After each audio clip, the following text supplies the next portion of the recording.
శుభోదయం మిత్రులారా, వార్తా కథనాలపై విశ్లేషణ కార్యక్రమం టీజీటీవీ మార్నింగ్ న్యూస్ కు స్వాగతం. నేను మీ జర్నలిస్ట్ సత్య.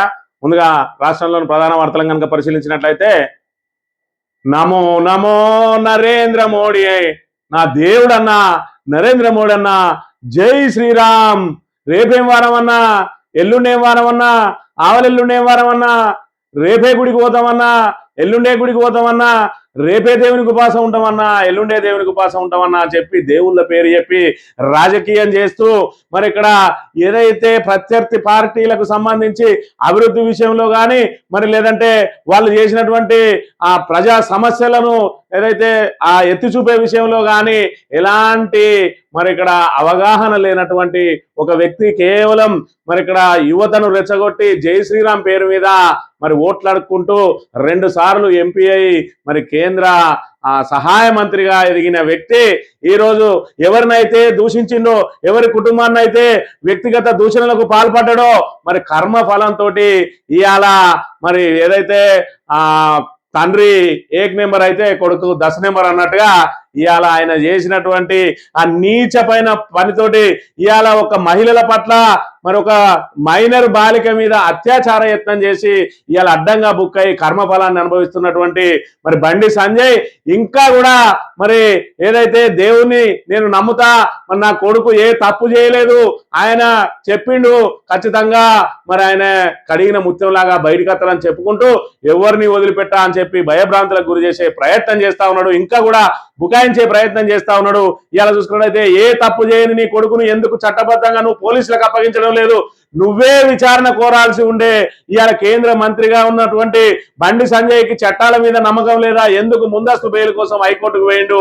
ఇవాళ నువ్వే చట్టాలను నమ్మకపోతే చట్టాలను తయారు చేసే మరి ఇక్కడ చట్టబద్ధ ఏదైతే చట్టాలను తయారు చేసేటువంటి పార్లమెంటు మెంబర్గా ఉండి ఇవాళ కేంద్ర ప్రభుత్వంలో ఒక బాధ్యునిగా ఉండి నువ్వు పోలీసులను నమ్మకుండా ఇవాళ నీ కొడుకును అబ్స్కాండింగ్ పెట్టినావు. 5 రోజుల నుంచి నీ కొడుకు అబ్స్కాండింగ్ లో ఉన్నాడంటే మరి ఏ విధంగా నిన్ను నమ్ముడో ఒకసారి ఆలోచన చేయాలి. ఇంకా కూడా మరి ఏదైతే ఆయన పదవిని అడ్డం పెట్టుకుని ఏ ఒక్కరిని వదిలిపెట్టా అని చెప్పి బహిరంగంగా బెదిరిస్తా ఉన్నాడో దీన్ని ఖచ్చితంగా తీవ్రంగా పరిగణించాలి కేంద్ర ప్రభుత్వం. తక్షణం ఆయనను బర్తరఫ్ చేయాల్సిన అవసరం ఉన్నది. ఆయన కొడుకు ఇంకా క్లీన్ చిట్ రానే లేదు, ఆయన కొడుకు మీద విచారణ జరగనే లేదు. మరోవైపు చూసుకున్నట్టయితే ఏదైతే బెయిలబుల్ సెక్షన్లు పెట్టినో ఆయన కొడుకు మీద కేవలం 3 ఏళ్ల శిక్ష పడే అటువంటి సెక్షన్లు ఏవైతే పెట్టినో పోక్సో కేసుకు సంబంధించి మరి నిన్నటి రోజున ఎవరైతే సిట్ అధికారినిగా వేసిండ్రో ఐపీఎస్ అధికారిని ఆమె మరోసారి బాధితురాల్ని విచారణ జరిపి ఆమె వాంగ్మూలం తీసుకొని ఆ సెక్షన్లను కూడా మార్చిండ్రు. 5/1 రెడ్ విత్ 6 చేసిండ్రు. దీనికి 20 ఏళ్ల వరకు మరి శిక్ష పడే అవకాశం ఉన్నది. మొన్న నమోదు చేసిన సెక్షన్లు బెయిలబుల్ సెక్షన్లు అయితే ఇప్పుడు నమోదైనాయి మరి నాన్ బెయిలబుల్ సెక్షన్లు. ఖచ్చితంగా మరి ఇక్కడ అరెస్ట్ చేస్తే 3 నెలల వరకు కూడా బెయిల్ వచ్చే అవకాశం లేదు. అలాంటి సెక్షన్లను ఇవాళ మరి 1 సైడ్ విచారణ జరగడంతో సెక్షన్లు మారినాయి అని అంటే ఇంకా కూడా నా కొడుకు తప్పు చేయలేదని చెప్పి బుకాయిస్తే నమ్మడానికి ఎవరు సిద్ధంగా ఉన్నారు? ఇవాళ ఆయన పదవిని అడ్డం పెట్టుకొని ఏ ఒక్కరిని వదిలిపెట్టా అని చెప్పి బహిరంగంగా బెదిరిస్తా ఉన్నా కూడా ఇవాళ కేంద్ర ప్రభుత్వం వేడుక చూస్తా ఉన్నది. తక్షణం ఆయన రాజీనామా చేయాలి, లేదంటే కేంద్ర ప్రభుత్వం మరి ఆయన ద్వారా రాజీనామా చేస్తుందా బర్తరఫ్ చేస్తుందా చూపించాలి. ఇంకా ఆయన ఏక్తా పేరుతోటి ఇంకా ప్రజలను రెచ్చగొట్టే ప్రయత్నం చేస్తా ఉన్నాడు. నా కార్యకర్తలను నన్ను బయటకు తీసిండ్రు, నా కుటుంబంతో ఆటలాడుతాండ్రు, నా కార్యకర్తలతో ఆటలాడుతాను అంటున్నారు. నీది అంతా కొడితే 8 మంది ఎంపీలు 8 మంది ఎమ్మెల్యేలు ఉన్న బుడ్డ పార్టీ ఇవాళ తెలంగాణ రాష్ట్రాన్ని 2 సార్లు పరిపాలించిన పార్టీ బీఆర్ఎస్, తెలంగాణ ఉద్యమం ద్వారా తెలంగాణను సాధించిన పార్టీ బీఆర్ఎస్ పార్టీ. ఇవాళ నువ్వు బీఆర్ఎస్ పార్టీ నాయకుల మీద మాట్లాడినప్పుడు ఆ కార్యకర్తలకు మనోభావాలు ఉన్నాయా? వాళ్లకు మరి రెచ్చగొడితే వాళ్ళు నీ మీద విరుచుకుపడే అవకాశం ఉండదా? ఇవాళ మరి ఏ కార్యకర్త కూడా ఏదో సృష్టించాల్సిన అవసరం లేకుండా, ఏ నాయకుడు ఏదో సృష్టించాల్సిన అవసరం లేకుండా నువ్వు ఏదైతే అమ్మవారిని నమ్ముతావో ఆ అమ్మవారే నీ కర్మఫలం అనుభవించేలా చేసింది. నువ్వేదైతే అలా కుటుంబంలో కేసీఆర్ మీద ఒక పెద్ద మనిషి అనే మరి గౌరవం కూడా లేకుండా, 2 సార్లు ముఖ్యమంత్రి చేసిందనే గౌరవం లేకుండా, చావు నోట్లో తలబెట్టి తెలంగాణ తీసుకొచ్చిందనే గౌరవం లేకుండా అనుచిత వ్యాఖ్యలు ఏవైతే చేసినావో ఖచ్చితంగా కర్మఫలం అనుభవిస్తా ఉన్నావు. ఖచ్చితంగా నువ్వు కేటీఆర్ ను పదే ఎత్తి నువ్వు కేసీఆర్కే పుట్టినవా అని చెప్పి ఏదైతే అనిష్ట వ్యాఖ్యలు చూసినావో ఇవాళ జై శ్రీరామ్ అనుకుంటా మరి నువ్వేదైతే భక్తుల్లాగా రామభక్తుల్లాగా తిరుగుతా ఉన్నావో నీ కొడుకు మహిళలను వేధిస్తా ఉంటే అసలు నీ కొడుకు నీకే పుట్టిండా అని చెప్పి ఇవాళ నెటిజన్లు అందరూ అడుగుతా ఉంటే తలకాయ ఎక్కడ పెట్టుకోవాలో తెలియక ఇంతవరకు సావాల్సిన నువ్వు ఇంకా మైకు పట్టుకొని మొరుగుతా ఉంటే నిన్ను జనం చీకొడుతున్న పరిస్థితిని మనం ఇక్కడ చూడాలి. నిన్నటి రోజున హిందూ ఏక్తా సభలో ఆయన మాట్లాడిన మాటలు కనుక ఒకసారి చూసినట్టయితే,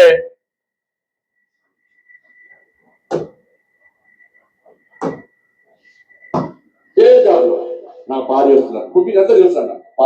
నేను ఎట్లా విన్నో, నేను ఏ దారిలో విన్నో అదే దారిలో నా భార్య వస్తున్నాను కుటుంబం అంతా తెలుస్తాను. పోతున్నాను మామూలుగా తెలుస్తుంది. నేను ఏ దారిలో పోతున్నానో పెట్టినామా అని అడిగిన. నేను బ్యాంకు పోతే నా బ్యాంకు కస్టమర్ కనుకోమని కలగట్టలు బ్యాంక్ వస్తారు. ఏదో సమస్య అన్న అక్కడ వల్ల ఇలా సంజయ్కి చెప్పన్నా ఏదో పని మీద ఏదో పని చేస్తే బ్యాంక్ వెళ్ళింది రుణము ఉంటే సాయం చేస్తుంది, లేకుంటే ఏదో రకంగా ఇప్పించిపోతుంది అన్న. కానీ ఇలా కన్న పేరు డిప్రెషన్ ఉందన్న, ఏడ్చిందన్న. డిప్రెషన్ పోతుంది కనీసం సంధానించే అవకాశం లేకుండా ఇలా ఇబ్బంది పడుతుంటే ఇలా మా కుటుంబం మీద పరోక్షంగా ప్రత్యక్షంగా దాడి చేస్తుంటే. ఏం దాడి చేస్తారు నీ కుటుంబం మీద? నీ కొడుకు చేసింది మరి ఏదన్నా అదో చక్కనైన పని అని చెప్పి నీ మీద దాడి చేస్తా ఉన్నారా? అలాంటి కొడుకును కన్నందుకు సిగ్గుపడు. ఇంకా సిగ్గు లేకుండా నా భార్య డిప్రెషన్ లో పోతుంది, మరి ఇటువంటి కొడుకును కానీ ఊరు మీద వదిలేస్తే డిప్రెషన్ పోకుండా ఏం చేస్తారు? ఇవాళ నెటిజన్లు అందరూ ఏం చెప్తా ఉన్నారు? నువ్వు తంబాకు తినుకుంటా నీ కొడుకును ఆమోదం లాగా మరి రోడ్ల మీద వదిలితే దానికి బాధ్యునివి నువ్వు కాదా అని చెప్పి ప్రశ్నిస్తున్న పరిస్థితిని మనం ఇక్కడ చూడాలి. ఇంకేం మాట్లాడుతా ఉన్నాడునే, నా వల్లే నా కొడుకు తయారైంది ఇట్లా అని చెప్పి చెప్తా ఉన్నాడు. ఆ మాట ఇది ఒప్పుకున్నాడు. ఇక్కడ మీ అందరికి క్షమాపణ లేదు చెప్తున్నాను. ఎందుకంటే తప్పు 100% నీదే. నువ్వు క్షమాపణ చెప్పాల్సిందే. క్షమాపణ చెప్పుడు కాదు, రాజీనామా చేయాలి. ఎందుకంటే ఇవాళ నీ కొడుకు చేసే పనికి ఖచ్చితంగా మరి బాధ్యత వహించి ముందుగా నువ్వు నైతిక బాధ్యత వహించి రాజీనామా చేయాల్సిన అవసరం నీ మీద ఉన్నదనే విషయాన్ని కూడా మనం ఇక్కడ ప్రధానంగా గమనించాలి. మరోవైపు చూసుకున్నట్టయితే బెదిరిస్తా ఉన్నాడు. ఏ విధంగా బెదిరిస్తా ఉన్నాడు? తప్పు చేయకుండా బయటకు వస్తానని నా కొడుకు నా మాట ఇచ్చిందన్న. తప్పు చేయకుండా బయటకు వస్తాను నీ కొడుకు నీకు మాట ఇచ్చినా, నిన్నేం కాకుండా బయటకు తీసుకొస్తాను నువ్వు ఆయనకు మాట ఇచ్చినావా? తప్పు చేయకుండా నీ ఆల్రెడీ ఆడియోలు దొరికినాయి, వీడియోలు దొరికినాయి. ఆల్రెడీ మరి నీ కొడుకు ఒప్పుకున్నాడు. నీ కొడుకును కాపాడడం కోసం నువ్వు ఏదైతే వీడియోలు రిలీజ్ చేయిస్తానో నీ అనుచరులతోటి నీ పెయిడ్ టీం తోటి ఏదైతే చేయిస్తానో అదంతా కూడా కేసుకు బలుస్తా ఉన్నది.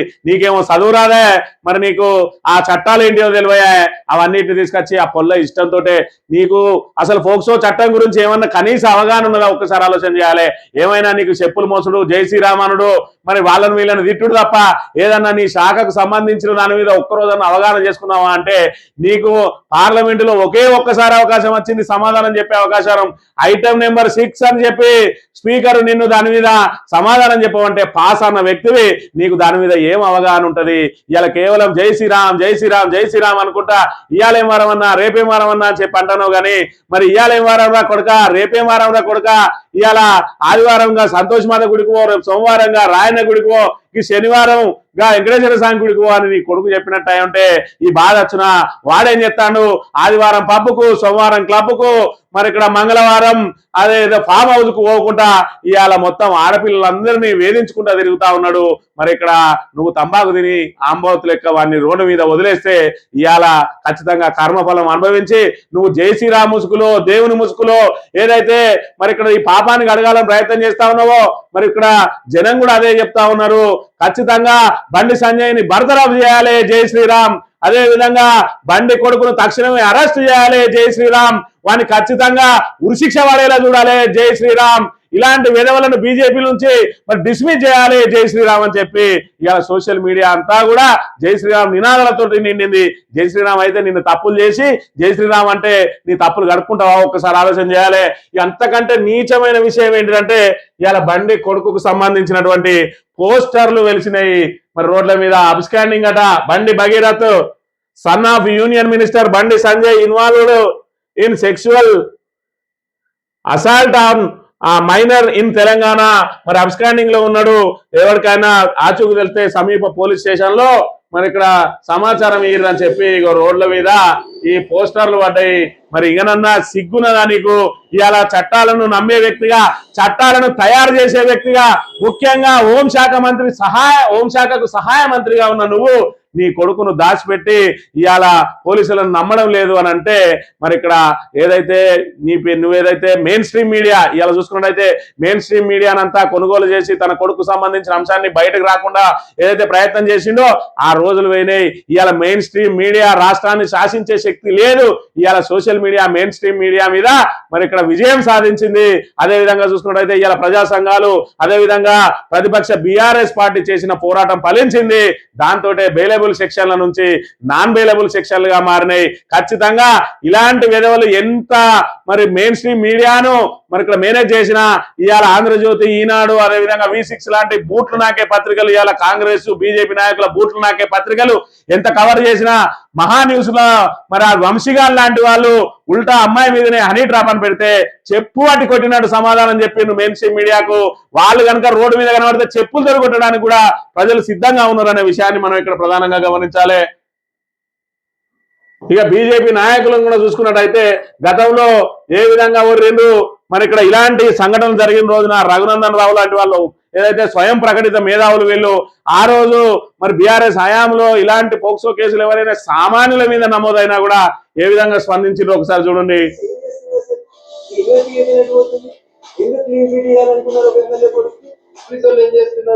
వాళ్ళ పోస్టింగ్లకు వాళ్ళ కమిషన్ రేట్ ఉద్యోగాల కోసమో లేకపోతే భాగ్యనగరంలో కీలకమైన బాధ్యతల కోసమో వాళ్ళు ఏం చేస్తున్నారంటే అసలు పక్కకు పెడుతున్నారు. మరి ఇప్పుడు ఏం జరుగుతుంది? నోట్లన్నీ మూతపడ్డాయింది. ఏ ఒక్క నా కొడుకు కూడా బయట ఎందుకు మాట్లాడతలేడో ఒకసారి ఆలోచన చేయాలి. తప్పు పెద్దోడు చేసినా చిన్నోడు చేసినా తప్పు తప్పే అని చెప్పి ఎందుకు మాట్లాడలేకపోతా ఉన్నారు? ఇవాళ బండి సంజయ్ నా మీద మరి కుట్ర జరిగిందంటా ఉన్నాడు. మరి ఏ విధంగా కుట్ర జరిగిందో మొత్తం బట్టబయలు చేయి. నీ కొడుకును స్వచ్ఛందంగా పోలీసులకు తీసుకొచ్చి నీ దగ్గర ఉన్న ఆధారాలన్నీ కూడా అక్కడ సమర్పించి మీడియా సమావేశం ఏర్పాటు చేసి మరి దాన్ని పూర్తిగా లేదు ముందే నువ్వు మొత్తం విచారణ కోరు. అవసరమైతే సిబిఐ విచారణ కోరు. కేంద్ర మంత్రి ఉన్నావు కదా, కేంద్ర మంత్రి కొడుకువా, సిబిఐ తోటి విచారణ కోరి నీ కొడుకును స్వచ్ఛందంగా తీసుకుపోయి ముందు పోలీసులకు అప్పచెప్పు. ఇవాళ దొంగలాగా దాచిపెట్టిన వెంటనే తప్పు చేసిందనడానికి ఇక్కడ ప్రధానంగా ఒప్పుకోలుగా జరిగిందనే విషయాన్ని మనం ఇక్కడ ప్రధానంగా చూడాలి. వార్తా కథనాలను కనుక పరిశీలించినట్టయితే ముందుగా నమస్తే తెలంగాణలో బండి కొడుకుపై సెక్షన్ 6 బాధితురాలను విచారించి ప్రత్యేక దర్యాప్తు బృందం భగీరథకు నోటీసులు జారీ, నేడు రావాలని పిలుపు. ముందస్తు బెయిల్ కోసం హైకోర్టులో భగీరథ పిటిషన్ అట. బండి భగీరథ్ పై అదనంగా పోక్సో సెక్షన్ 5/1 రెడ్-6 లను జోడించిన పోలీసులు తీవ్రమైన నేరంగా పరిగణిస్తూ సెక్షన్లను మార్చిన పోలీసులు. నేరం రుజువైతే 20 ఏళ్ల వరకు జైలు శిక్ష, బెయిల్ రావడం దాదాపు అసాధ్యం, ఇరుపక్షాల రాజకీయ అవకాశం లేనట్టే అని చెప్పి మరి కేంద్ర మంత్రి బీజేపీ సీనియర్ నాయకుడు బండి సంజయ్ కొడుకు భగీరథ పై పోక్సో కేసు నమోదు చేసిన పోలీసులు అతడిపై వచ్చిన ఆరోపణల తీవ్రత మేరకు తాజాగా కొన్ని సెక్షన్లను అదనంగా చేర్చారు. ఈ నేపథ్యంలో దర్యాప్తు అధికారి మంగళవారం పోక్సో చట్టం సెక్షన్ 5/1 రెడ్-6 ను జత చేశారు. ఇంతకుముందు బాలిక తల్లి ఫిర్యాదు మేరకు పేట్ బషీరాబాద్ పోలీసులు సెక్షన్ 11 రెడ్-12 పోక్సో చట్టం BNS 74, 75 సెక్షన్ల కింద కేసు నమోదు చేసిండ్రు. ఇదివరకు లైంగిక వేధింపులుగా భావించిన పోలీసులు ఇప్పుడు సెక్షన్లను మార్చడం కేసు తీవ్రత మరింత పెరిగి చట్టం నుంచి భగీరథ తప్పించుకోలేని స్థితికి వచ్చిండ్రు. పోలీసులు తాజాగా జత చేసిన సెక్షన్ల ప్రకారం నేరం రుజువు అయితే సుమారు 20 సంవత్సరాల పాటు జైలు శిక్ష పడే అవకాశం ఉన్నది. మరి ఇక్కడ ఏదైతే సిట్టు విచారణకు మొదలు పెట్టిన వెంటనే మరి ఆమె ఏదైతే ఆయన దగ్గర బాధితుల దగ్గర ఏవైతే ఆధారాలు ఉన్నాయో వాటిని మరొకసారి విచారించి ఆధారాలను సేకరించడానికి వాళ్ళు పిలిచిందో వాళ్ళు ఇచ్చిన ఆధారాలు చూసి మతిపోయిందట. మరి ఆ IPS అధికారికి వెంటనే పోలీసులకు చీవాట్లు పెట్టి మరి వాళ్ళు ముందస్తుగా ఏదైతే మీకు ఆధారాలు సమర్పించిందో ఆ రోజు ఈ సెక్షన్లు ఎందుకు పెట్టలేదు, ఎందుకు ఆయన తప్పించే ప్రయత్నం చేసిండ్రు అని చెప్పి వెంటనే సెక్షన్లను మార్పిడి చేసి ఆల్రెడీ నోటీసు జారీ చేసింది. మరి భగీరథ మేనమామకు అప్పచెప్పినట. ఈ రోజు మధ్యాహ్నం 2 గంటల వరకు మరి ఇక్కడ హాజరు కావాలని. మరోవైపు కేంద్ర మంత్రి కొడుకు అయి ఉండి ఇలా అబ్స్కాండింగ్ లో ఉన్నాడు. చట్టాలను గౌరవించని వ్యక్తిగా ఇవాళ బండి సంజయ్ రాజీనామా చేయాల్సిన అవసరం ఉన్నది. అదేవిధంగా నిన్నటి రోజున BRS నేతలు ఇక్కడ బాలల హక్కుల కమిషన్ చైర్మన్ కలిసి ఖచ్చితంగా తక్షణం అరెస్ట్ చేయించాలని చెప్పిన పరిస్థితి.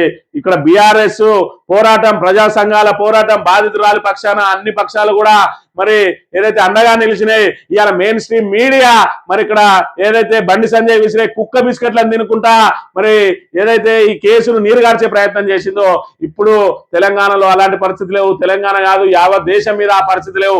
ఒకప్పుడు మీడియానే మొత్తం రాష్ట్ర ముఖ చిత్రాన్ని మార్చే అవకాశం ఉండేది.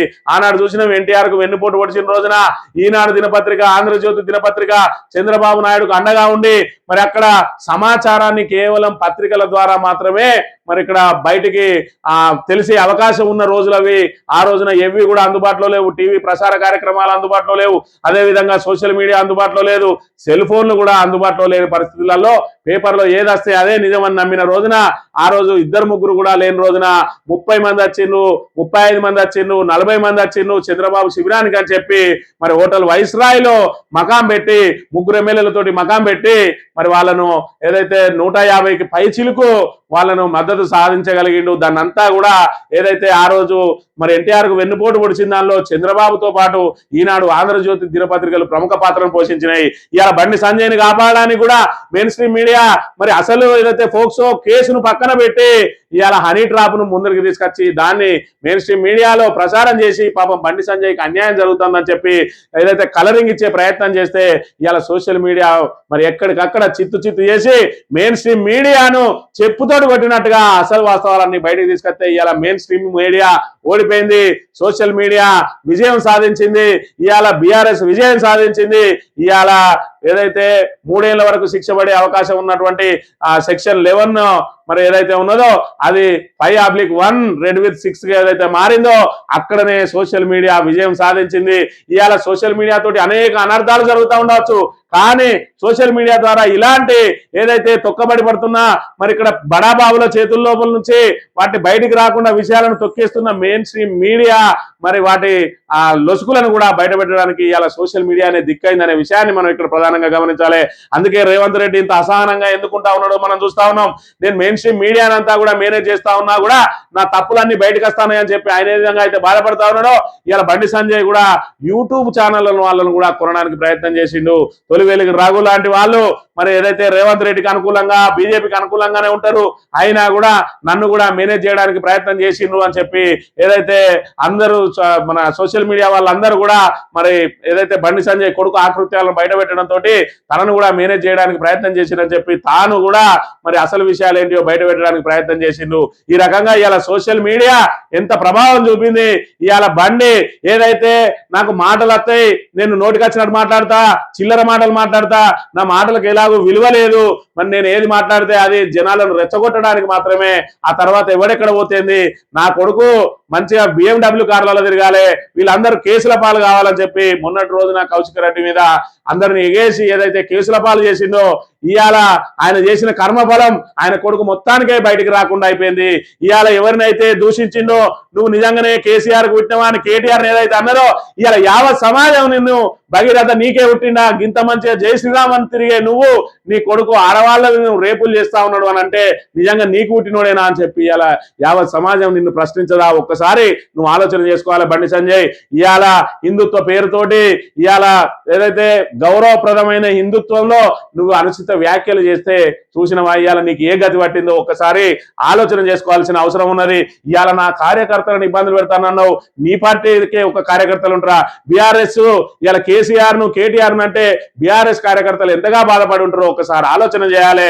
బండి సంజయ్ అధికార మదంతో అహంకారంతో నీకు సబ్జెక్టు లేకున్నా నువ్వు నీ ఇష్టం ఉన్నట్టు మాట్లాడుతున్నావు. బండి సంజయ్ సబ్జెక్టు విషయాన్ని కనుక మనం ఒకసారి చూసినట్టయితే ఇలా నాన్న ఒకసారి ఇంటర్వ్యూ ఇచ్చిండు.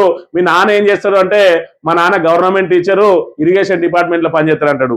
వీళ్ళ నాన్న గవర్నమెంట్ టీచరు ఇరిగేషన్ డిపార్ట్మెంట్ ఎట్లా చేస్తారు అని అంటే లేదు ప్రభుత్వ ఉద్యోగి అంటాడు. అంత నాలెడ్జ్ కలిగిన తీసుకొచ్చి ఇలా కేంద్ర ప్రభుత్వంలో మెంబర్గా పెట్టాను. దానిలో నిన్న కూడా మళ్ళా ఈ సబ్జెక్ట్ లేదు నాకు అలా ఓవద్దనే ఆలోచన కూడా లేకుండా ఏం మాట్లాడుతాడో ఒకసారి చూసినట్టయితే అమ్మాయి ఇంటర్మీడియట్ అమ్మాయి అన్ని సబ్జెక్టులు హైయెస్ట్ మార్క్స్, అన్ని సబ్జెక్టులు హైయెస్ట్ మార్క్స్, కానీ సోషల్లో 0 మార్క్స్.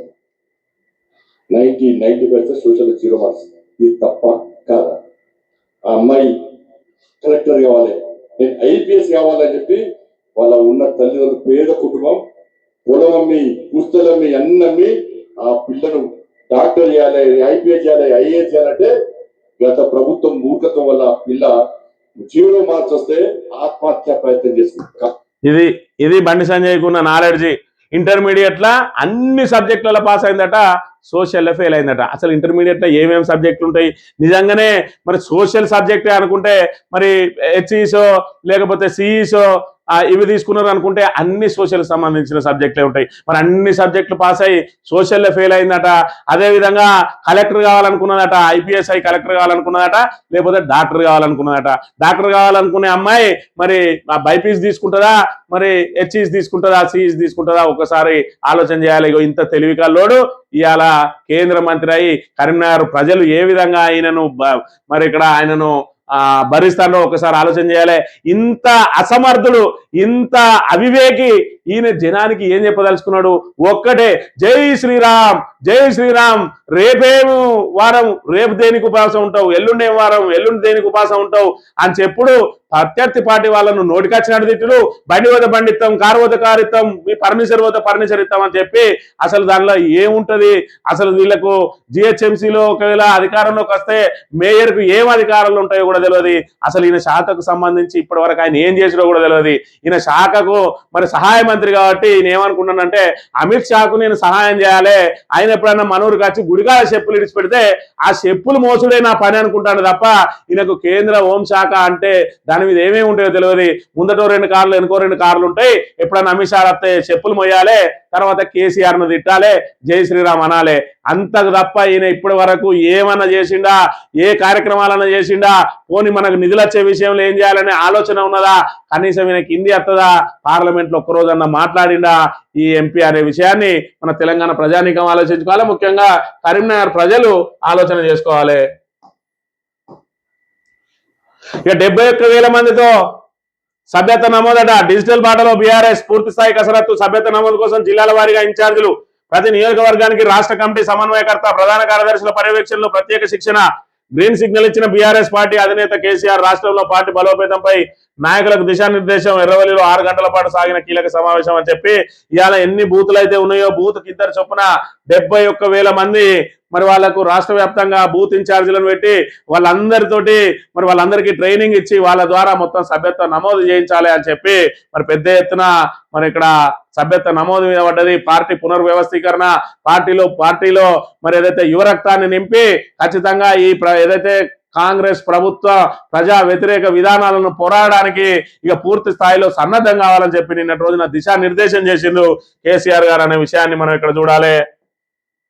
ఇక వారాల తరబడి వేచి చూస్తున్నా కొనుగోలు చేపట్టకపోవడం, కాంట అయిన చోట రోజుల తరబడి పంటను తరలించకపోవడంపై రైతుల్లో ఆగ్రహం వ్యక్తం అవుతున్నది. నల్గొండ జిల్లా నార్కట్పల్లి మండలం నక్కలపల్లిలో లోడింగ్ అన్లోడింగ్ కోసం 3 రోజులుగా పడిగాపులు వాస్తున్న రైతులు మంగళవారం ఆగ్రహానికి గురయ్యారు. వడ్ల బస్తాలను ఇలా రోడ్ల మీద వేసి తగులబెట్టి తమ నిరసన వ్యక్తం చేసిండ్రు. ఇలా వడ్ల కొనుగోలు లేవు, మక్కల కొనుగోలు లేవు, ఇంకా అవి జాలదన్నట్టు ఇంకా మళ్ళీ నిన్నటి రోజున ఆయన ఏదైతే ముఖ్యమంత్రి గారు కలెక్టర్లతో సమీక్ష పెట్టి మీరు త్వరగా కొనుగోలు చేయకపోతే మీ మీద చర్యలు చేపడతారన్నట.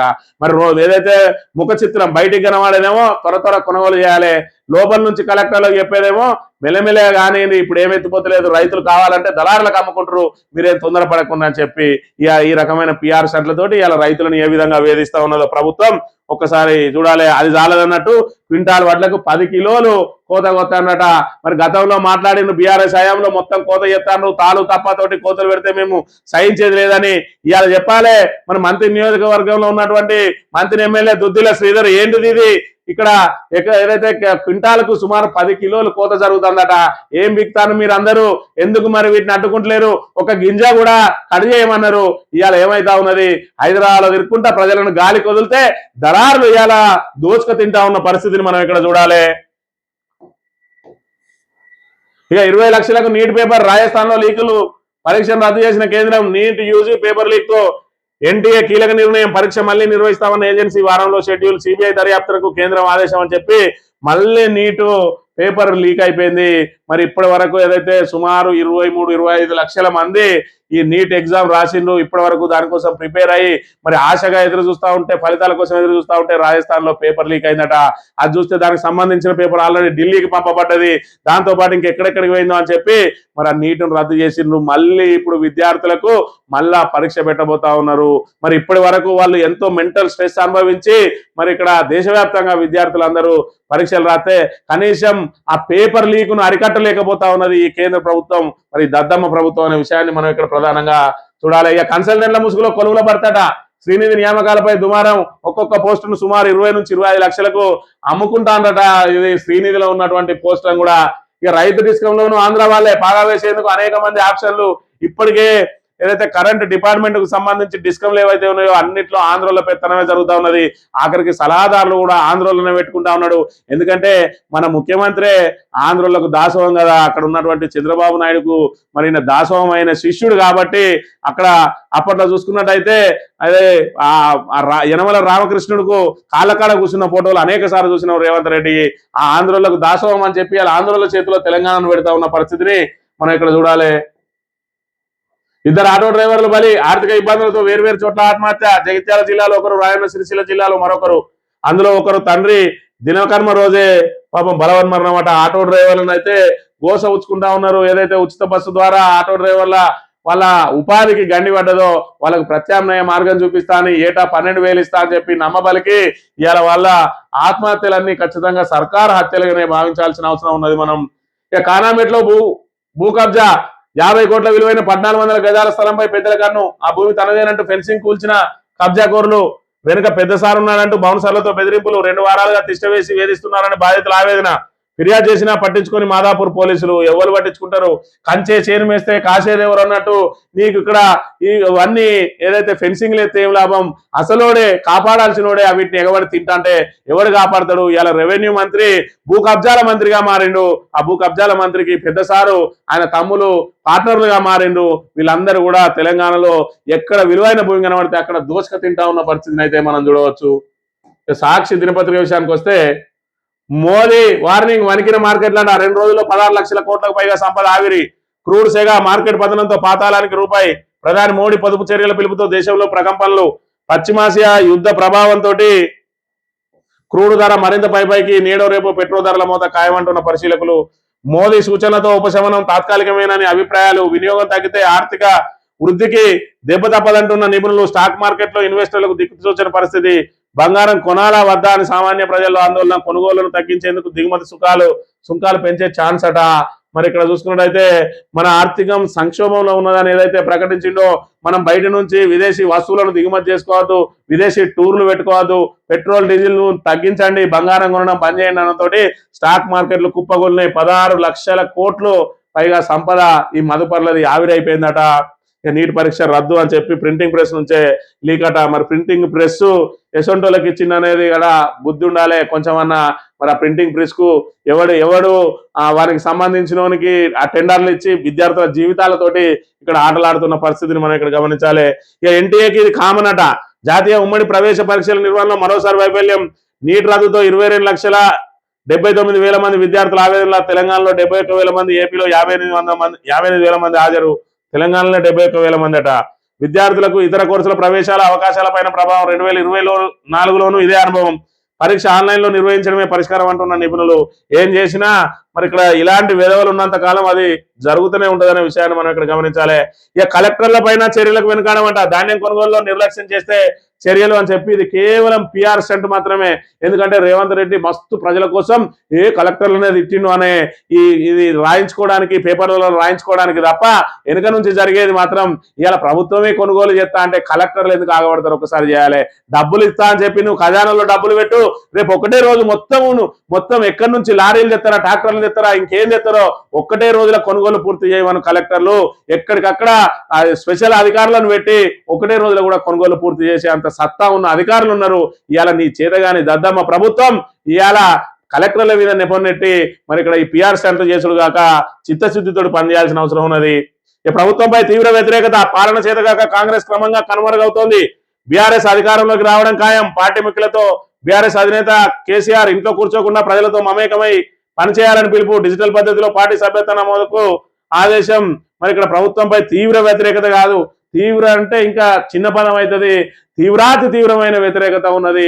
అది జనాల నుంచి మరి ఆవేశం పెళ్ళుబుకుతూనే ఉన్నది. కానీ వాళ్ళు ఇంకా కూడా వేచి చూస్తా ఉన్నారు. ఖచ్చితంగా ఈ ప్రభుత్వం ఇంకా 2.5 సంవత్సరాలు ఉంటుంది కాబట్టి మనం ఓపిక పట్టాలి. ఒక 1.5 ఏడాది అయిపోయిన తర్వాత ఎన్నికల సంవత్సరం వస్తుంది. అప్పుడు ఎవరిని పడితే అన్ని ఎక్కడ పడితే అక్కడ నిలదీసి అప్పుడు ప్రజలు తమ సత్తా ఏందో చూపించాలని చెప్పి ఓపిక పడతా ఉన్న పరిస్థితిని మనం ఇక్కడ చూడాలి. తెలంగాణకు 23 టీఎంసీలు, ఆంధ్రకు 10 టీఎంసీలట. వేసవిలో తాగునీటి కోసం 2 రాష్ట్రాలకు కృష్ణా బోర్డు త్రిసభ్య కమిటీ సమావేశంలో నిర్ణయం తీసుకున్నారు. మరి మనకు 23 టీఎంసీలు ఆంధ్రప్రదేశ్కు 10 టీఎంసీలు. ఈ కృష్ణా ట్రిబ్యునల్ నుంచి ఆమోదం పొందాల్సిన దుస్థితి ఎందుకు వచ్చింది? ఇవాళ కేఆర్ఎంబికి మన కృష్ణా ప్రాజెక్టును రేవంత్ రెడ్డి అప్పచెప్పడం వల్ల ఇవాళ వాళ్ళని మనం తాగునీటి కూడా ఆడుకునే దుస్థితి వచ్చింది. ఏదైతే కృష్ణా ప్రాజెక్టుల మీద తెలంగాణకు గుత్తాధిపత్యం ఉండేది, ఇవాళ కేఆర్ఎంబికి అప్పచెప్పడంతో అదంతా కూడా సెంట్రల్ చేతుల్లో ఉంటది. సెంట్రల్లో కీలక మరి ఏదైతే భాగస్వామిగా ఉన్నటువంటి టీడీపీ ఇవాళ ఆంధ్రలో ఉన్నది. కాబట్టి ఆంధ్రకే అనుకూలంగా జరుగుతుంది. ఎత్తుకపోయే కాడికి నీళ్ళు ఎత్తుకపోయి మళ్ళీ 10 టీఎంసీలు కూడా పట్టుకపోతా ఉన్నారు అని అంటే వాళ్ళు ఏ విధంగా మరి చేతగాని ప్రభుత్వంతో ఆటలాడుతూ ఉన్నారో చూడాలి. జూన్ 2 నుంచేనట ఎంఎంటీఎస్ ఉచిత ప్రయాణంపై రైల్వే బోర్డుకు అందని రాష్ట్ర ప్రభుత్వ ప్రతిపాదనలు. బోర్డుతో అవగాహన ఒప్పందం కుదరాలన్న దక్షిణ మధ్య రైల్వే ఏదైతే ఎంఎంటీఎస్ ఉచితంగా ప్రయాణం పెడతా అన్నారు, అది ఎప్పటి నుంచి అని చెప్పి ఇంకా వాళ్ళకు స్పష్టత రాలేదట. ఇక పోలీసుల అదుపులో మావోయిస్టు కీలక నేత నరహరి జార్ఖండ్ లోని సరండా ఫారెస్ట్ నుంచి తెలంగాణ ఎస్ఐబి టచ్ లోకి అట డిగ్రీ చదువుతుండగానే ఉద్యమంలోకి వెళ్ళిండు. హన్మకొండ జిల్లా కాజిపేట మండలం సోమిడి గ్రామానికి చెందిన నరహరి 1980లో ఎల్బీ కళాశాలలో డిగ్రీ చదువుతూ పీపుల్స్ వార్ పార్టీ పట్ల ఆకర్షితై ఉద్యమం ప్రస్థానం వైపు అడుగులు వేసిండు. అప్పటి రాష్ట్ర కమిటీ కార్యదర్శి పులి అంజయ్య క్రాంతి రణదేవ్తో ఏర్పడిన పరిచయంతో పార్టీలో చేరడానికి దోహదపడింది. 1981లో అడవిబాట పట్టిన నరహరి కుటుంబంలో ఎవరు చనిపోయినా పండుగల పప్పాలకు కూడా ఇంటి ముఖం చూడలేదు. లొంగుబాట్లు కొనసాగుతున్న తాజా తరుణంలో జార్ఖండ్ సరండా అడవి ప్రాంతంలో సాయుధ పోలీస్ బలగాల కూంబింగ్ ముమ్మరం కావడంతో నరహరి లొంగిపోయేందుకు తెలంగాణ ఎస్ఐబి టచ్ లోకి వచ్చిందట. త్వరలో మరి ఆయనను ఏదైతే లొంగుబాటు చూపించబోతా ఉన్నారని చెప్తున్న పరిస్థితి. ఆంధ్రజ్యోతి చూసుకున్నట్టయితే పెట్రోల్ ధరలు పెరగవని చెప్పనట. 4 ఏళ్లుగా పెంచిన దేశం మనదే. ఇంధన పొదుపుపై ప్రధాని పిలుపు మేల్కొల్పు. 60 రోజులకు సరిపడా క్రూడాయిల్ నిల్వలు ఉన్నాయంటున్న కేంద్ర మంత్రి హర్దీప్. దారుణ పరిస్థితులకు సిద్ధం కండి, ఇక చమురు దెబ్బ పడనుంది, ఆదాయానికి మించి ఖర్చు పెట్టద్దు. ప్రజలకు ఉదయ్ కోటకు సూచన. 4 రోజుల్లో 17 లక్షల కోట్లు ఆంఫట్. సెన్సెక్స్ 1456 పాయింట్ పతనం, 23,400 దిగువకు. నిఫ్టీ మొత్తానికైతే ఏదో భారీ కుదుపు రాబోతా ఉన్నది భారతదేశంలో. ప్రధాని నోటి నుండా మరి ఇక్కడ కరోనా కంటే ఇంకా దుర్భర పరిస్థితులు రాబోతా ఉన్నాయని చెప్తా ఉన్నాడు. అని అంటే 12 సంవత్సరాలు పరిపాలన చేసినటువంటి మోడీ ప్రతి ఖాతాలో 15 లక్షలు వేస్తా అని చెప్పిన మోడీ మన ప్రతి ఖాతాలో 15 లక్షలన్నీ ఇప్పుడు నీ ప్రభుత్వ ఖజానాలోనే ఉన్నాయి. అయినా కూడా ఇంకా ప్రజలను పొదుపు చేయండి అని చెప్తా ఉన్నారు. మీరు పెట్రోల్ వాడద్దు, డీజిల్ వాడద్దు, బంగారం కొనద్దు అని చెప్తా ఉన్నారు. అని అంటే ఇన్ని రోజుల నుంచి మరి ఇక్కడ మన దేశాన్ని ఆర్థికంగా ఎక్కడ గాడిలో పెట్టినట్టు బీజేపీ ఇప్పటి వరకు ఏం చేసింది? నోట్ల రద్దు ద్వారా ఏం సాధించింది? మరి డిజిటలైజేషన్ ద్వారా ఏం సాధించింది? జిఎస్టీ వసూళ్ల ద్వారా ఏం సాధించింది? అసలు దేశ జీడిపిని ఏ రకంగా పెంచగలిగింది? ఇలా ఆర్థిక మాంద్యం ఎందుకు ప్రారంభమైంది? మరి మోడీనే చెప్పాలి. ఇక నీటి రద్దుకు సంబంధించిన వార్తను ప్రధానంగా ప్రచురించింది. నేడే విజయ్ బలపరీక్షట. టీవీకే ప్రభుత్వ గెలుపు ఖాయం. 30 మంది అన్నా డిఎంకే ఎమ్మెల్యేల మద్దతు. వారితో విజయ్ ప్రత్యేక భేటీ. తిరుపత్తూరు టీవీకే ఎమ్మెల్యేలకు షాకట. బలపరీక్షలో ఓటు వేయరాదని మద్రాసు హైకోర్టు ఆదేశం. 106కు తగ్గిన అధికార పార్టీ బలం. మిత్రపక్షాల మద్దతుతో బలం 120కి చేరింది. అయినా కూడా ఇంకా 30 మంది ఏఐడిఎంకే వాళ్ళు కూడా మరి ఇక్కడ ఆయనకు సపోర్ట్ చేస్తా అంటున్నారట. మరి ఇక్కడ మనం తమిళనాడులో చూస్తాం. తమిళనాడులో అంతా కూడా లుంగి రాజకీయం నడుస్తూ ఉంటది. ఇటు డిఎంకే అయినా ఏఐడిఎంకే అయినా కరుణానిధి నుంచి మొదలు పెట్టుకుంటే స్టాలిన్ వరకు కూడా వాళ్ళందరూ లుంగీలతోటే, ముఖ్యమంత్రులందరూ లుంగీలతోటే దర్శనమిస్తారు. ఏదైతే భుజాల మీద శాలువ వేసుకొని లుంగీలు. అందులో ఏ పార్టీ అయినా విజయకాంత్ పెట్టిన పార్టీ, ఇంకా టీసీకే ఉన్నది, ఇంకా ఏఐడిఎంకే, ఏఐఎండిఎంకే, ఇవన్నీ కూడా అందరూ కూడా లుంగి రాజకీయం చేస్తారు.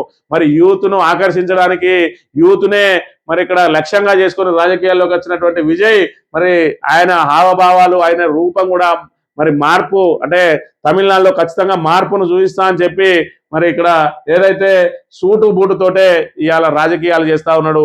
ఆయన ప్రమాణ స్వీకారం కానీ, ఆయన మద్దతు కూడగట్టే సమయంలో కానీ, ఆయన స్టాలిన్ కలిసే సమయంలో కానీ, ఆయన ముఖ్యమంత్రిగా ప్రమాణ స్వీకారం, ఎమ్మెల్యేగా ప్రమాణ స్వీకారం చేసే సమయంలో కూడా సూట్ తోటే ఉన్నాడు. ఎక్కడైనా సూట్ తోటే దర్శనం ఇస్తూ ఇవాళ యూత్ కు ఆదర్శంగా నిలుస్తూ యూత్ కూడా రాజకీయాల్లోకి రావాలని చెప్పి మరి ఇక్కడ ఏదైతే ఆ ముసలి రాజకీయాలకు మనం చరమ గీతం పాడాలన్నట్టుగా ఉన్నది విజయ్ సందేశం అనే విషయాన్ని మనం ఇక్కడ గమనించాలి. ఇక భగీరథకు నోటీసులు. ఈ ఎట్టకేలకు ఆంధ్రజ్యోతుడు తప్పనిసరి పరిస్థితులలో ఇక్కడికి మొత్తం అంత ఇచ్చిండు. ఇప్పటి వరకు ఆంధ్రజ్యోతిలో ఎందుకు రాలేదు వార్తలు? ఈ విధవ ప్రజల కోసం పనిచేస్తాడా? వాళ్ళు వేసే కుక్క బిస్కెట్లు తినుకుంటా బతుకుతాడా? ఈ రాధా కిట్టిగాన్ని అడగాల్సిన అవసరం ఉన్నది. ఇవాళ ప్రజల పేరుతోటి మరి ఇక్కడ ప్రకటనలు తీసుకుంటూ 1000 కోట్లు సంపాదిస్తూ ఇవాళ ఏదైతే వాళ్ళకు ఎందుకు కొమ్ముగాస్తాడో కూడా అడగాల్సిన అవసరం ఉన్నది. భగీరథకు నోటీసులు అని చెప్పి ఇప్పుడు ఎట్టకేలకు వీళ్ళు ఏదైతే కాపాడేదానికి నానా రకాల ప్రయత్నాలు చేసిరు, నానా గడ్డి కరిసిండ్రు. మరి ఇక్కడ ప్రజల నుంచి వస్తున్న ఒత్తిడి, ప్రజాస్వామ్యవాదుల నుంచి వస్తున్న ఒత్తిడి, బీఆర్ఎస్ నుంచి వస్తున్న ఒత్తిడి, సోషల్ మీడియా ద్వారా నుంచి వస్తున్న ఒత్తిడితోటి ఎట్టకేలకు సిట్ వేసిండు. మన సిట్ విచారణలో అనేక రకాలైన మరి విస్తుపోయే నిజాలు బయటపడాయట. దాంతో సెక్షన్ల మార్పు జరిగింది. బెయిలబుల్ కేసు కాస్త 20 ఏళ్ల జైలు శిక్ష పడే నాన్ బెయిలబుల్ కేసుగా మారింది. ఇప్పుడు వీడు దీని మీదకి సచ్చినట్టు మరి ఇక్కడ బండి భగీరథ గురించి వార్త రాయాల్సిన పరిస్థితి ఏర్పడ్డది.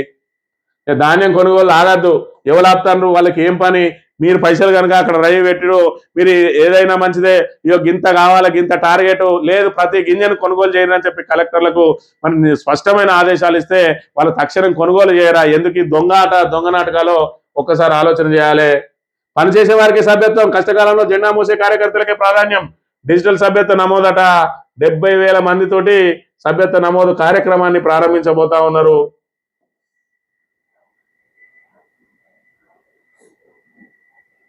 ఈనాడు దినపత్రిక విషయానికి వస్తే నీటి రద్దుకు సంబంధించిన వార్త, ధాన్యం సేకరణ వేగంగా పూర్తి చేయాలి, ఇవన్నీ పిఆర్ స్టంట్ వార్తలు తప్ప ఇలా ఏం లేదు. నీటి ఆలస్యం, కౌన్సిలింగ్లు అస్తవ్యస్తం, పరీక్ష రద్దుతో ఈసారి రాష్ట్రంలో అడ్మిషన్లు గాడి నప్పినట్లే.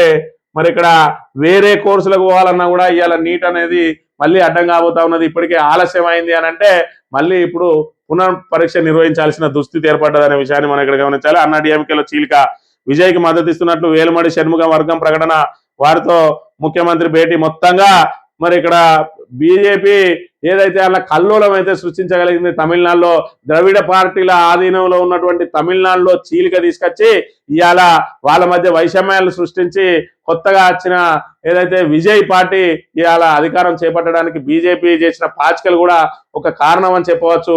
మొత్తంగా ఏఐడిఎంకే ఏదైతే స్ట్రాంగ్ గా ఉన్నది, జయలలిత లేకున్నా, ఎంజీఆర్ లేకున్నా ఇవాళ ఏదైతే మామూలు వర్గం వాళ్ళు అంటే ఒక పార్టీని హ్యాండిల్ చేయలేని పరిస్థితి, దాంతో ఇవాళ చీలిక కూడా వచ్చింది. ఇవాళ డిఎంకే కరుణానిధి నుంచి ఆయన వారసునిగా స్టాలిన్ తీసుకున్నాడు, కానీ ఏఐడిఎంకేకు వారసత్వం లేదు. ఖచ్చితంగా ప్రాంతీయ పార్టీలో వారసత్వం లేకపోతే ఆ పార్టీలు నిలబడడానికి ఇవాళ ఏఐడిఎంకే ప్రధానంగా చూపించవచ్చు దాన్ని ఉదాహరణగా. ఎందుకంటే డిఎంకే చెక్కు చెదరలేదు, ఏఐడిఎంకే చీలింది. ఏఐడిఎంకేలో ఎప్పుడూ లొల్లులే, పళనిస్వామి వర్గం అని, వెల్మని వర్గం అని రకరకాల వర్గాలు ఇక్కడ ప్రారంభం అయితేనే ఉంటాయి. మరి ఈ రకంగా ఏ విధంగా అయితే ప్రాంతీయ పార్టీలు ఖచ్చితంగా కుటుంబ పాలన ఎందుకు సాగుతుంది అంటే ఇందుకే సాగుతుంది. ఇవాళ కుటుంబ పాలన ద్వారా కరుణానిధి పెట్టిన పార్టీ ఇంకా స్టాలిన్ చేతుల్లోనే ఉన్నది. రేపు స్టాలిన్ పక్కకు జరిగితే ఆయన కొడుకు చేతుల్లోనే ఉంటుంది, ఉదయనిధి స్టాలిన్ చేతుల. అదే ఏఐడిఎంకేకు వారసత్వం లేదు. వారసత్వం లేకపోవడంతో ఇప్పుడే జీలి 30 మంది, అసలే వాళ్ళు ఉన్నదే 40-45 మంది, అలా 30 మంది ఆల్రెడీ వచ్చి విజయ్కి ఇక్కడ ఆల్రెడీ ఏదైతే మద్దతు ప్రకటించిండు. ఇలా కాంగ్రెస్ కూడా ఎన్నడో కుప్పకూలేది, ఏదైతే గాంధీ పేరు చెప్పుకొని ఇంకా గాంధీ వారసత్వం అని చెప్పి మరి డూప్లికేట్ గాంధీలుగా చెలామణి అవుతూ ఇంకా పార్టీని ఎంతో కొంత దాన్ని ఒక రూపంగా ఉంచుకుంటూ వచ్చిండ్రు. లేకపోతే ఇప్పటికే చీలిపోయి ఎక్కడికక్కడ ఇప్పటికే కాంగ్రెస్ పార్టీ నుంచి చీలిపోయి అనేక ప్రాంతీయ పార్టీలు పుట్టినాయి. టీఎంసీ అయితేంది, ఎన్సీపీ అయితేంది, రకరకాల పార్టీలు పుట్టుకుంటూ వచ్చినాయి. అయినా కూడా డూప్లికేట్ గాంధీలు మేమే నిజమైన వారసులం అని చెప్పి వారసత్వ రాజకీయాలు కొనసాగించుకుంటూ వస్తున్నారు. కాబట్టే ఇలా కాంగ్రెస్ 3 రాష్ట్రాల్లోనైనా అధికారంలో ఉన్నది. అదే బీజేపీ పూర్తి స్థాయిలో అసలు ఏదైతే దానికి సంబంధించి ఖచ్చితంగా వారసత్వం లేకపోయినా కూడా అక్కడ కూడా వ్యక్తి పూజనే నడుస్తా ఉన్నది. ఒకసారి ఆలోచన చేయాలి. ఇవాళ మోడీ షా నేతృత్వంలోనే నడుస్తా ఉన్నది. మోడీ షా అని ఈ 3 పర్యాయాలు కూడా మోడీ షానే మరి ఆ వ్యక్తులను చూపించుకుంటూనే బీజేపీ నడుస్తా ఉన్నది. రేపటి రోజున మోడీకి తగిన వ్యక్తి ఎవరనే మళ్ళా వ్యక్తి మీదనే బీజేపీ పార్టీగా గెలిచే అవకాశం లేదు. ఇప్పటికైనా గమనించాలి. ఖచ్చితంగా వ్యక్తుల పేర్ల మీద నడుస్తా ఉన్నది. ఏది కాంగ్రెస్ అయితే గాంధీల పేరు మీద నడుస్తుంది, బీజేపీ నాడు వాజ్పేయి, ఆ తర్వాత ఇప్పుడు మోడీ, మళ్ళీ మోడీకి తగిన వారసులు ఇవ్వడని చెప్పి వాళ్ళ పేర్ల మీద నడుస్తా ఉన్నది. కాబట్టి పార్టీలన్నీ కూడా కుటుంబ పార్టీలే, ఇందులో ఎలాంటి సందేహం లేదు. ఇకపోతే ప్రాంతీయ పార్టీలకు కుటుంబ వ్యవస్థ, కుటుంబ పార్టీ దానికి సంబంధించినటువంటి వారసత్వం లేకపోతే ఆ పార్టీలు మనుగడ సాగై ఇవాళ ఉన్నటువంటి పరిస్థితుల్లో కాంగ్రెస్ బీజేపీలు వాటిని ఉత్తగానే మింగి నమిలి ఊంచేస్తారనే విషయాన్ని మరి గమనించాలి. ఏది ఏమైనా కూడా మరి ఇక్కడ రాష్ట్రంలో చూసుకున్నట్టయితే ఇలా కాంగ్రెస్ బీజేపీల అక్రమ కలయిక బండి సంజయ్ మరి ఆ వ్యవహారం ద్వారా బండి సంజయ్ కొడుకు వ్యవహారం ద్వారా బట్టబయలైంది. అయినా ప్రజాగ్రహానికి మరి ఇక్కడ వాళ్ళు తలొగ్గి ఇవాళ సిట్టేసిండ్రు. సిట్టు కూడా కాపాడడానికి వేసిండ్రా, మరి ఇక్కడ నిజాన్ని నిగ్గుదేల్చడానికి వేసినా అని చెప్పి దాని మీద కూడా ఆ సిట్టు మీద కూడా పెద్ద ఎత్తున తీవ్రమైన ఒత్తిడి రావడంతో మరి వాళ్ళ దగ్గర ఉన్న ఆధారాలన్నీ కూడా రేపటి రోజున మరి వీళ్ళు ఏదైతే ఆ కేసును నీరుగారిస్తే వాళ్ళు ప్రైవేట్ కేసు ద్వారా మరి మీడియా ద్వారా సోషల్ మీడియా ద్వారా బట్టబయలు చేసే అవకాశం ఉన్నదని చెప్పి ఆల్రెడీ సెక్షన్ల మార్పు జరిగింది.